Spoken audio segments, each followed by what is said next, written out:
सवाल महाराष्ट्र की सरकार के बारे में, जो तिकड़ी सरकार कही जा रही है, 3 पहियों पर कोई रथ चालू हुआ है, तो क्या लगता है? जैसे कि अभी कुछ समय पहले ही महाराष्ट्र की सरकार के कुछ लोग पहुंचे थे रामलला के दर्शन करने, वहां पर भी उनको कुछ विरोध का सामना करना पड़ा। तो क्या यह सरकार कब तक चल पाएगी या बीच में ही इनकी नाव डगमगा जाएगी? क्या आप इस पर क्या कहना चाहेंगे? देखिए, जो सरकार है ये विपरीत मतों के साथ सरकार बनी है, क्योंकि शिवसेना का मत, कांग्रेस का मत और राष्ट्रवादी का मत कभी भी एक साथ नहीं रहा है।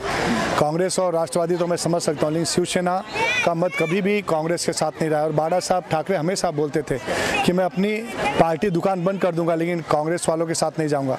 लेकिन क्या मजबूरी थी उद्धव जी की मुझे पता नहीं, लेकिन उन्होंने उनके साथ सरकार बनाई है।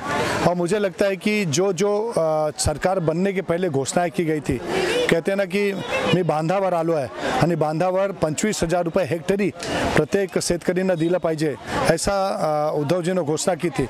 लेकिन न 25,000 रुपया दिया गया, जो 50,000 रुपये की घोषणा की गई थी वो दिया गया।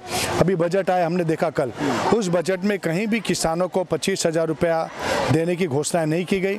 और एक आ गया कहते 7/12 हम कोरा करेंगे, तो 7/12 न कोरा हुआ, न किसानों के कर्ज माफ़ी हुई। जो पुराना कर्जा था वही कि उसके ऊपर अभी तक 2 लाख का निर्णय हुआ है।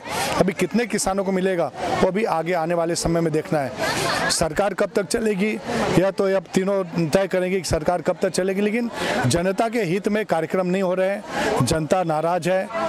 मैं तो ये कहूँगा कि तीनों पार्टियों के लोग भी आपस में उनका कोई समन्वय ठीक नहीं है। इसका मतलब जनता की जो उम्मीदें थी उन पर शायद सरकार खरी नहीं उतर पा रही है। 100%, क्योंकि जनता ने भारतीय जनता पार्टी और शिवसेना को चुनाव जिताया था, कांग्रेस और राष्ट्रवादी को नहीं जिताया था। और आप हमको पता है कि शरद पवार हमेशा कहते थे कि हम तो विरोध में पक्ष में बैठने के लिए आए हुए हैं। तो विरोध में पक्ष में बैठने वाला अगर सत्ता में बैठा है, और जो सत्ता में रहना चाहिए था, जब हम 70 मार्क्स लेके हमको फेल कर दिया गया और 30 मार्क्स लेकर जोड़ कर 10-10 मार्क्स लोग सरकार बना लेते हैं, तो सरकार कितने दिन टिकेगी ये तो 3 और भगवान ही बता सकते हैं। लेकिन सरकार में समन्वय नहीं है जो दिखाई देता है।